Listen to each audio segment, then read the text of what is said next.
एक बूढ़े आदमी की कहानी, जीवन की धूप छांव। रामलाल एक 75 वर्षीय बूढ़ा आदमी था, जिसने अपने जीवन का अधिकांश समय संघर्ष में बिताया था।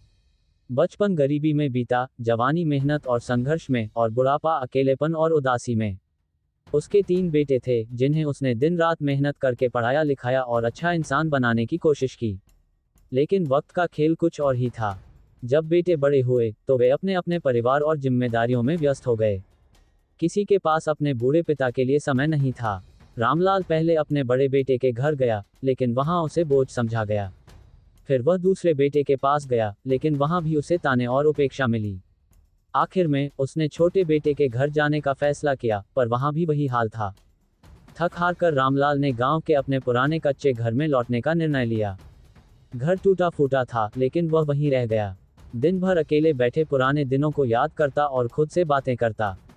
गांव के कुछ लोग उससे मिलने आते, लेकिन कोई स्थायी सहारा नहीं था। एक दिन एक नौजवान गांव में आया, जिसने रामलाल से उनके जीवन का अनुभव जाना और उनकी बातें दिल से सुनी।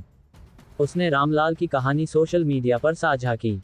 ये कहानी कई लोगों के दिल को छू गई। जब रामलाल के बेटों ने ये देखा, तो उन्हें अपनी गलती का एहसास हुआ। वे अपने पिता को लेने आए, लेकिन तब तक बहुत देर हो चुकी थी।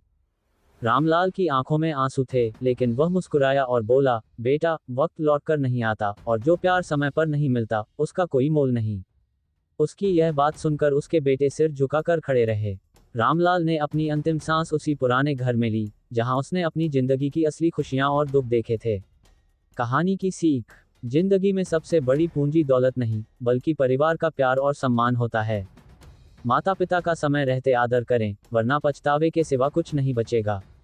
कहानी देखने के लिए धन्यवाद।